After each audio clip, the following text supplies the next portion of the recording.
ഒരു നേരമെങ്കിലും കാണാതെ വയ്യ നിൻ ഗുരുവായൂരപ്പ നിൻ ദിവ്യരൂപം. ഈ വരികൾ കേൾക്കാത്ത മലയാളികളുണ്ടാവുമോ, അല്ലെങ്കിൽ ഭക്തരുണ്ടാവുമോ? കണ്ണനെക്കുറിച്ച് പാടുന്ന ഹൃദയഹാരിയായ ഒരു ഭക്തിഗാനം, ഹൃദയത്തിൽ നിന്നാണ് അത് നമ്മുടെ പ്രിയപ്പെട്ട ഗായകൻ യേശുദാസ് പാടുന്നത്. അപ്പോൾ ആ പാട്ട് ഗുരുവായൂരിലിടാം, അത് ഫുൾ ടൈം ഇട്ട് കേൾക്കാം. പക്ഷേ അത് പാടിയ ആളെ അമ്പലത്തിൽ കയറ്റത്തില്ല. എവിടുത്തെ മുട്ടാപ്പൊക്കെ ന്യായമായ എൻ്റെ പൗർണമി. അങ്ങ് ശബരിമല, ഈ ലോകത്തിലെ കേരളത്തിലെ ഏറ്റവും പ്രശസ്തമായ അമ്പലമായ ശബരിമല എല്ലാ മതസ്ഥർക്കും കയറാം. ഏത് ജാതി, ഏത് മതം, ഏത് രാജ്യം, എവിടെ നിന്നുള്ള ആൾക്കാർക്ക് വേണമെങ്കിലും കയറാം. അവിടെ നിയമങ്ങളും ഇല്ല, ഒന്നുമില്ല. പക്ഷേ എന്താ ഗുരുവായൂർ അമ്പലത്തിന് മാത്രം ഇത്ര പ്രത്യേകത?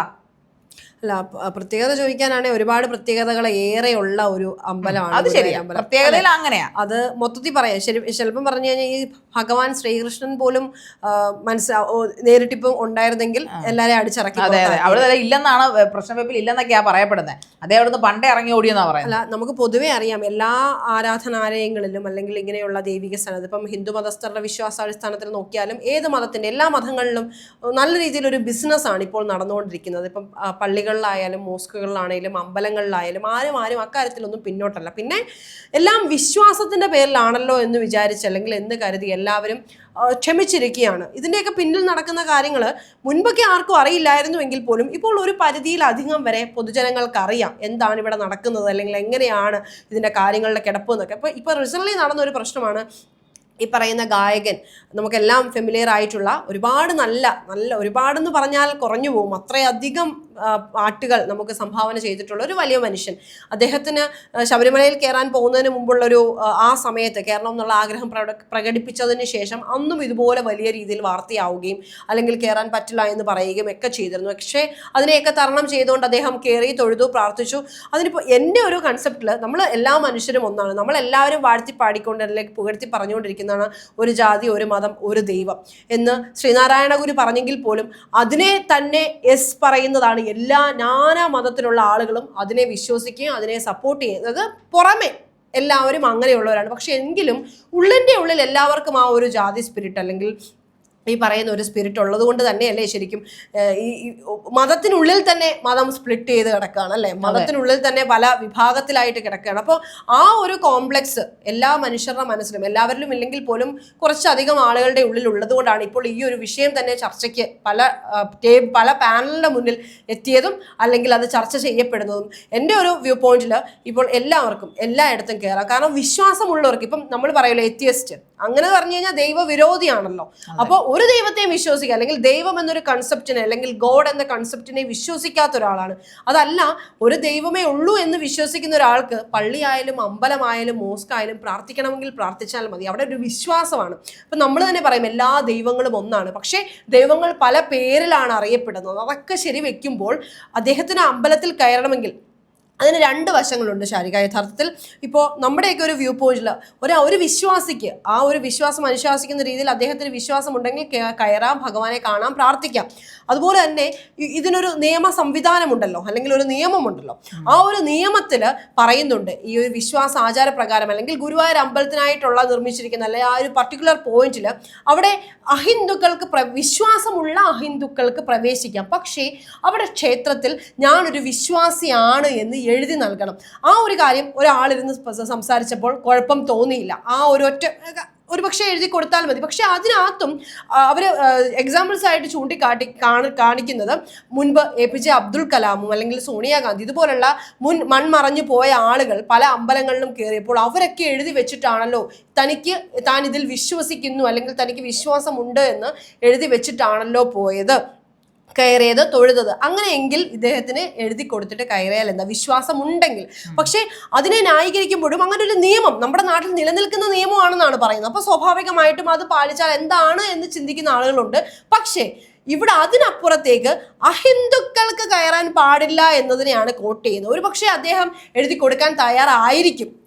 പക്ഷേ അല്ലേ പൗർണമി, നമ്മുടെ നാട്ടിൽ ഹിന്ദു നിയമങ്ങൾ ഒരുപാട് പരിഷ്കാരങ്ങൾ വന്നിട്ടുണ്ടല്ലേ. നമുക്കറിയാം, വൈക്കം സത്യാഗ്രഹവും മറ്റു കാര്യങ്ങളും ക്ഷേത്രപ്രവേശന വിളംബരവും എല്ലാം നമ്മൾ കണ്ട ആൾക്കാരാണ്. സോ ഈ പറയപ്പെടുന്ന ഈവൻ ഹിന്ദുക്കൾക്ക് ആദ്യകാലത്ത് മേൽജാതിയിലുള്ള ആൾക്കാരെ മാത്രം കയറ്റുന്ന, നമ്പൂതിരിമാരെ മാത്രം കയറ്റുന്ന കാലഘട്ടത്തിൽ നിന്ന് എല്ലാ രീതിയിലുമുള്ള എല്ലാ താണജാതിയിൽ അല്ലെങ്കിൽ താണജാതി എന്ന് പറഞ്ഞൊരു കോട്ടിംഗ് ഉണ്ടായിരുന്ന കാലഘട്ടത്തിൽ നിന്ന് എല്ലാ ഹിന്ദുക്കൾക്കും, ഹിന്ദു ജാതിയിൽപ്പെട്ട അല്ലെങ്കിൽ ഹൈന്ദവ വിശ്വാസികളെ എല്ലാവരെയും ക്ഷേത്രത്തിൽ കയറ്റാൻ തുടങ്ങിയിട്ട് ഏതാണ്ട് 19 വർഷമേ ആയിട്ടുള്ളൂ. അങ്ങനൊരു മതമാണ് നമ്മളുടേത്. പക്ഷേ അതെല്ലാം മാറി ഇന്ന് മിക്കെന്നല്ല ഒരു 99.9% ക്ഷേത്രങ്ങളിലും എനിക്കൊന്ന് 1% എനിക്ക് തോന്നുന്നു ഈ ഗുരുവായൂരമ്പലമായിരിക്കും. ബാക്കി എല്ലാ ക്ഷേത്രങ്ങളിലും ശബരിമല ഉൾപ്പെടെ ഏത് ജാതിയിലെ നാനാ മതസ്ഥർക്കും അവിടെ പ്രവേശിക്കാം, പ്രാർത്ഥിക്കാം. നമുക്ക് നമ്മുടെ ആ ക്ഷേത്രത്തിനകത്ത് കയറുമ്പോൾ ആചാര മര്യാദകൾ, ഇപ്പോൾ ഷട്ടൂരണമെങ്കിൽ ഷട്ടൂരുക, അല്ലെങ്കിൽ അവിടെ കുളിച്ചിട്ട് വരണം, അല്ലെങ്കിൽ ഈ പറയപ്പെടുന്ന പോലെ മാംസാഹാരം കഴിച്ച് കയറാൻ പാടില്ല. അങ്ങനെയുള്ള ആചാരങ്ങൾ ആ ഒരു ക്ഷേത്രത്തിനകത്ത് കയറുമ്പോൾ പാലിക്കണമെന്നല്ലാതെ ഒരിക്കലും ഒരു അഹിന്ദുവിനെ അല്ലെങ്കിൽ അഹിന്ദു എന്ന ടാഗ്ലൈൻ ഇട്ടുകൊണ്ട് അല്ലെങ്കിൽ കയറ്റാതിരിക്കുന്നത് പ്രത്യേകിച്ചും അതൊരു മോശപ്പെട്ട ഒരു പ്രവൃത്തി തന്നെയല്ലേ ഹിന്ദുക്കളെ. മാത്രമല്ല അതിലൊരു കേസ് എന്ന് പറഞ്ഞാൽ യേശുദാസ് അദ്ദേഹം തികഞ്ഞൊരു ഭക്തനാണ്, അദ്ദേഹം ഒരു ക്രിസ്ത്യാനിയാണ്. അത് എല്ലാ അമ്പലങ്ങളിലും അദ്ദേഹം എനിക്കൊന്നും ഭയങ്കര ഹൈന്ദവ ആചാരത്തോട് ഭയങ്കര താല്പര്യമുള്ള ഒരു വ്യക്തിയായിട്ടാണ് എനിക്ക് അദ്ദേഹം തോന്നിയത്. അദ്ദേഹം ഏറ്റവും കൂടിയ ഭക്തിഗാനങ്ങൾ കേൾക്കുമ്പോൾ നമുക്കറിയാം ആ ഹൃദയത്തിൽ നിന്ന് ഭക്തി അലിഞ്ഞു ചേർന്ന കേൾക്കുന്ന ആൾക്ക് പോലും അത്രയും ഫീലിങ്സ് തോന്നുന്ന തരത്തിലാണ് ഓരോ ഭക്തിഗാനങ്ങളും അദ്ദേഹം പാടിയിരിക്കുന്നത്. അത് കണ്ണൻ്റെ ആയാലും ഭഗവാൻ ശിവന്റെ ആയാലും ദേവിമാരുടെ ആയാലും നമ്മൾ ആ പാട്ടുകൾ കേൾക്കുമ്പോൾ നമുക്കറിയാം പ്രശസ്തമായ പല പാട്ടുകളും അദ്ദേഹം പാടി അങ്ങനെ ഭക്തരല്ലാത്തവരെ കൂടെ ഭക്തരായി പോകും. അത്ര മനോഹരമായിട്ടാണ് അദ്ദേഹം ആലപിക്കുന്നത്. അത്രയും ഭക്തിയുള്ള ഒരു മനുഷ്യനെ എന്തുകൊണ്ട് ഇത്രയും കാലം ഗുരുവായൂർ അമ്പലത്തിൽ കയറ്റില്ല എന്നുള്ളത് ശരിക്കും ചർച്ച ചെയ്യപ്പെട്ട കാര്യമാണ്. ഇത്രയും പ്രശസ്തി അവിടെ നിൽക്കട്ടെ, ഇത്രയും ദൈവികമായ ഒരു കഴിവാണ് ഒരു ഗായകൻ എന്ന് പറയുന്നത്. എല്ലാവർക്കും ആ കഴിവ് കിട്ടില്ല. ദൈവികമായ ഒരു കഴിവ് തന്നെയാണ് ഗായകൻ എന്ന് പറയുന്നത്. ആ ഒരു ഗായകനെ എന്തുകൊണ്ട് അദ്ദേഹത്തിന്റെ പാട്ടിന് അയിത്തമില്ല, അദ്ദേഹത്തിന്റെ പാട്ടിന് ജാതിയില്ല, പക്ഷെ അദ്ദേഹത്തിന്റെ ഭക്തിഗാനങ്ങളെല്ലാം ഫുൾ ടൈം ഗുരുവായൂരിടാം, പക്ഷെ അദ്ദേഹത്തിന് കയറ്റാൻ പറ്റില്ല. അത് എന്തുകൊണ്ട്? എന്ത് നിയമമാണ്? ശരിക്കും ശാരിക ഭയങ്കര ആദരവോടുകൂടി ഏറെ ബഹുമാനം നൽകിക്കൊണ്ട് വ്യക്തിയാണ്, ഒരു ചരിത്രമായി മാറത്തില്ലേ ഗുരുവായൂർ അമ്പലത്തിൽ? തീർച്ചയായിട്ടും അതെ. അങ്ങനെയുള്ള നല്ല മാറ്റങ്ങൾക്ക് എപ്പോഴും വഴി തുറക്കുന്ന കേരളത്തിന് അല്ലെങ്കിൽ നമ്മുടെ നാടിന് ഈ ഒരു കാര്യത്തിൽ മാത്രം എന്താണ് എനിക്ക് തോന്നുന്നു പിടിവാശി ജനങ്ങൾക്കല്ല, ഇതിലെ ഭാരവാഹികൾക്ക് തന്നെ ആവണം. കാരണം കഴിഞ്ഞ ദിവസം മറ്റേ വിശ്വ ഹിന്ദു പരിഷത്തിന്റെ ഒരു വ്യക്തി അവിടെ ഇരുന്നുകൊണ്ട് ഘോര പ്രസംഗി ഉണ്ടായി. അന്ന് സോണിയാഗാന്ധിയെ കയറ്റില്ല പുരി ജഗന്നാഥ ക്ഷേത്രത്തില്. അതോടൊപ്പം തന്നെ അബ്ദുൽ കലാം, നമ്മുടെ മുൻ പ്രസിഡന്റ് അബ്ദുൽ കലാം ഒപ്പിട്ട് കൊടുത്തിട്ടാണ് കയറിയത്. ഈ ഒപ്പിട്ട് കൊടുത്തിട്ടൊക്കെ കയറുക എന്ന് പറയുന്നത് അദ്ദേഹത്തിന്റെ ആ ഒരു വ്യക്തിത്വത്തെ അല്ലെങ്കിൽ അദ്ദേഹത്തിന്റെ ആ ഒരു വിശ്വാസത്തെ ഒരു പേപ്പറിലാക്കാൻ ചിലവർക്ക് ചിലപ്പോൾ ഇഷ്ടം ഉണ്ടാവില്ല. അങ്ങനെ ഞാൻ പറഞ്ഞിട്ട് എനിക്ക് കണ്ണനെ കാണണ്ട, അത്രയും ആരാധനയുള്ള ഒരു വ്യക്തിയെ സംബന്ധിച്ച ഒരു ഹേർട്ട് ഫീലിംഗ് ആണ്. എനിക്കിപ്പോ പൗർണമിയോടുള്ള സ്നേഹം ഒരു പേപ്പറിൽ എഴുതി കൊടുത്താൽ മാത്രമേ അവൾ എനിക്ക് ഗിഫ്റ്റ് വാങ്ങിച്ചു തരൂ എന്ന് പറയുന്നത് പോലെയാണ് ഭഗവാനോടുള്ള സ്നേഹം അല്ലെങ്കിൽ ഭഗവാനോടുള്ള ആരാധന, ഭഗവാനോടുള്ള ഭക്തി ഒരു പേപ്പറിൽ എഴുതി കൊടുത്തിട്ട് കയറണമെന്ന് വെച്ചാൽ ചിലപ്പോൾ അദ്ദേഹം തീരുമാനിച്ചിട്ടുണ്ടാവും വേണ്ട ഞാൻ എന്റെ മരണകാലം വരെയും ഇങ്ങനെ തന്നെ പൊയ്ക്കോട്ടെ എന്ന് ചിന്തിച്ചിട്ടുണ്ടാവാം. എന്താ ഈ ഗുരുവായൂർ അമ്പലത്തിൽ അഴിമതിയൊന്നും നടക്കുന്നില്ല? ഗുരുവായൂർ അമ്പലത്തെ കുറിച്ച് എന്തോ ഒരു അഴിമതികളാണ് ഈ പറയപ്പെടുന്ന അവിടുത്തെ ക്ഷേത്ര ഭരണ സമിതിയെ കുറിച്ച് നമുക്ക് കേട്ടിട്ടുള്ളതും വാർത്തകൾ വന്നിട്ടുള്ളതും. ഒരു തവണയെങ്കിലും അമ്പലത്തിൽ പോയിട്ടുള്ളവർക്ക് അറിയാലോ, നമ്മൾ ഈ പറയുന്ന നമ്മുടെ മൊബൈൽ ഫോണുകളോ മറ്റു എക്യുപ്മെന്റ്സ്, അതായത് ഇതുപോലുള്ള ഇലക്ട്രോണിക് ഡിവൈസുകളോ ഒന്നും ഉള്ളിൽ പ്രവേശിക്കില്ല. അത് മാത്രമല്ല അവിടുത്തെ ക്യൂ എത്ര വലിയ തിരക്കാണ് അവിടെ ഓരോ ദിവസവും. ഞാനൊന്ന് ചോദിക്കട്ടെ, അവിടെ പോലീസുകാരുടെ ശിങ്കിടികൾക്ക്, ഈ SI-മാരുടെ, DGP-യുടെ അല്ലെങ്കിൽ ഏറ്റവും VIP-യുടെ ശിങ്കിടികൾക്കൊക്കെ അവർക്ക് പെട്ടെന്ന് കയറ്റിവിടും. അല്ലെങ്കിൽ നമ്മൾ 1500 1600 ടിക്കറ്റ്. പളനിമല നമ്മുടെ ഏറ്റവും ടോപ്പായിട്ടുള്ള മുരുകന്റെ അമ്പലമാണ് പളനിമല. അവിടെ ആർക്കാണ് ഇത്ര 100 രൂപ എങ്ങാണ്ടേ ഉള്ളൂ എക്സ്ട്രാ പിന്നെ അദ്ദേഹത്തിന് നേരിട്ട് കാണാനായിട്ട്. ഇപ്പൊ അത് നിർത്തി, എല്ലാവർക്കും ഇപ്പൊ ഒരുപോലെയാണ് കൊടുക്കുന്നത്. തങ്കത്തേരി വലിക്കുന്ന കാര്യങ്ങളും എല്ലാം ഇപ്പൊ ഒരുപോലെയാണ് കാണിക്കുന്നത്. എക്സ്ട്രാ 100 രൂപ മാത്രമാണ്, സെപ്പറേറ്റ് വേയിലൂടെ നമ്മളെ കയറ്റിവിടും.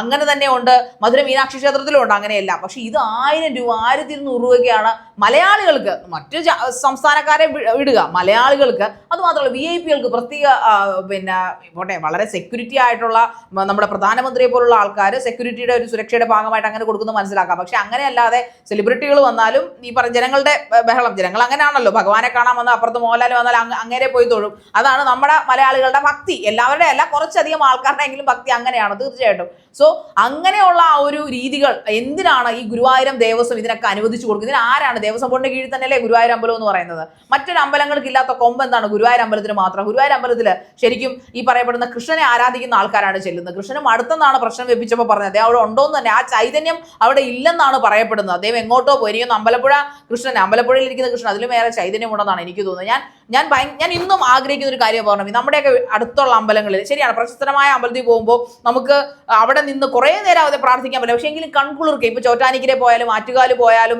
ചക്കുളത്ത് പോയാലും ശബരിമല പോയാലും ഒരു നേരം ഒരൊറ്റ മിനിറ്റ് എങ്കിലും നമുക്ക് അടുത്ത് നിന്ന് പ്രാർത്ഥിക്കാം അല്ലെ? പക്ഷെ ഇവിടെ അത് പറ്റില്ല. അങ്ങ് ദൂരെ നിന്ന് ഒരു അദ്ദേഹത്തിന് ഏറ്റവും ഇഷ്ടമുള്ള സംഭവം ഉണ്ടല്ലോ, മറ്റേ ഷോപ്പ് കളറിലെ കുന്നിമണിയില്ലേ, ഒരു മഞ്ചാടിക്കുരു. യെസ്, ആ മഞ്ചാടിക്കുരു പോലെ മാത്രമാണ് കൃഷ്ണന്റെ മുഖം നമുക്ക് അവിടെ കാണാൻ പറ്റുക. അത്രയും അധികം ദൂരെ നിന്നാണ്. എന്നെങ്കിലും, ഇത്രയും വയസ്സായി എനിക്ക്, എന്നെങ്കിലും ഒരിക്കൽ ജീവിതത്തിൽ ഈ പറയപ്പെടുന്ന കൃഷ്ണനെ ഗുരുവായൂര് ഒറ്റ മിനിറ്റ് കിട്ടിയാൽ മതി എനിക്ക്. ഒറ്റ മിനിറ്റ് നടക്കുന്ന കാര്യമില്ല. സാധാരണക്കാരിയായി എനിക്കൊന്ന് പ്രാർത്ഥനയുടെ വാശിയാ, എന്റെ ആഗ്രഹം. സാധാരണക്കാരി ആയാലും VIP ആയാലും ആരാണേലും അവിടെ നമ്മൾ ആ നടയിലോട്ട് ചെന്ന് നിൽക്കുന്നതിന് മുമ്പ് നമ്മളെ തള്ളി മാറ്റാൻ അവിടെ ആളുകൾ റെഡിയാണ്. അത് നമുക്ക് എന്തെങ്കിലും അംഗവൈകല്യം ഉണ്ടോ, അതൊന്നും ഡിസബിലിറ്റി അതിനോ ഒന്നും ഒരു പ്രശ്നമല്ല. ഒരു 10 സെക്കൻഡ് പോലും നിർത്തുമെന്ന് ചോദിച്ചാൽ എന്റെ അനുഭവത്തിൽ നിന്ന് പറയാ, അത്രയും പോലും നിർത്തത്തില്ല. നമ്മളെ ഒന്ന് നിന്ന് ഇങ്ങനെ ഒന്ന് കണ്ണു തുറന്നൊന്ന് തുറക്കുമ്പോൾ നമ്മളെ മാറ്റി കഴിഞ്ഞു. അതിന് മുൻപേ തന്നെ ക്യൂ ആണ്, ശരിയാണ്, ക്യൂ ആണ്. പക്ഷെ എങ്കിൽ പോലും അതിനൊരു പരിമിതികളൊക്കെ കൊണ്ടുവരേണ്ട സമയം, അല്ലെങ്കിൽ ഒരു ശബരിമലയിലൊക്കെ കൊടുക്കുന്ന ഒരു ബുക്കിംഗ് ഒക്കെ കൊടുത്തിട്ട് ഇത്ര പേർക്കേ പറ്റുള്ളൂ. അങ്ങനെയാണെങ്കിൽ വരുന്ന ആളുകൾക്ക് അവർ എത്രയോ ദൂരങ്ങളിൽ നിന്ന് സഞ്ചരിച്ച് വരുന്നവരാ. അപ്പോൾ അവർക്ക് സ്വസ്ഥമായി നിന്നൊന്ന് പ്രാർത്ഥിക്കാനോ കാണാനോ ഉള്ള ഒരു അവസരം. എല്ലാവരും ഈ വിശ്വാസം ഉള്ളത് കൊണ്ടാണല്ലോ അവിടെ വരെയൊക്കെ വരുന്നത്. അല്ലെങ്കിൽ എല്ലാ സ്ഥലങ്ങളിലും നമ്മുടെ തൊട്ടടുത്ത് തന്നെ അമ്പലങ്ങളുണ്ട്, അല്ലെങ്കിൽ ദൈവാലയങ്ങളുണ്ട്. എല്ലാ മതത്തിലുള്ളവരുടെയും എല്ലാ ആരാധനാലയങ്ങളും അവിടെയുണ്ട്. അപ്പോൾ അങ്ങനെ ഒന്നും ചെയ്യാതെ ഇപ്പോഴും ഇത് തുടർന്നുകൊണ്ടേയിരിക്കണം. അത് മാത്രമാണോ ശാരിക പറയാനുള്ളത്? അവിടുത്തെ പ്രസാദം, കാശുള്ളവർക്ക് മാത്രമേ അവിടെ പ്രസാദം ഇലയിൽ കൊടുക്കുള്ളൂ, ശ്രദ്ധിച്ചിട്ടുണ്ടോ? അല്ലാത്തവർക്ക് അതും ഇല്ല. അല്ലാത്തവർക്ക് ജസ്റ്റ് ചന്ദനം തന്നാൽ തന്നു എന്ന് പറയാൻ, അത് എത്ര രൂപ എന്നുള്ള ലിമിറ്റ് ഒന്നും ഇല്ല. കൂടുതൽ കൊടുക്കുന്നതിനനുസരിച്ച് കൂടുതൽ പ്രസാദം. കുറച്ച് 10 രൂപ കൊടുക്കുന്നുണ്ടെങ്കിൽ ചന്ദനം മാത്രമല്ല ഒരു ഇലക്കകത്ത് കിട്ടും. 50 രൂപ കൊടുക്കുവാണെങ്കിൽ അതിനനുസരിച്ച് കുറച്ചുകൂടെ കൂടുതൽ പൂക്കളൊക്കെ കാണും. എന്തായാലും ഭഗവാൻ കൃഷ്ണൻ, എല്ലാവരും അദ്ദേഹത്തിന് മുമ്പിൽ ഒന്ന് തന്നെയാണ്. നീതിക്ക് വേണ്ടി ഈ പറയപ്പെടുന്ന എന്തിനും മടിക്കാത്ത ആ കള്ളകൃഷ്ണനെ കാണാനായിട്ട് ഉറപ്പായിട്ട് ഒരു ദിവസം ഭഗവാനായിട്ട് തന്നെ ശ്രീ യേശുദാസിന് ഒരു അവസരം ഉണ്ടാക്കി കൊടുക്കും. അന്ന് ഗുരുവായൂർ അമ്പലത്തിന്റെ വാതിൽ അദ്ദേഹത്തിനായി മലർക്കെ തുറന്നിടുമെന്ന് തന്നെ നമുക്ക് പ്രതീക്ഷിക്കാം.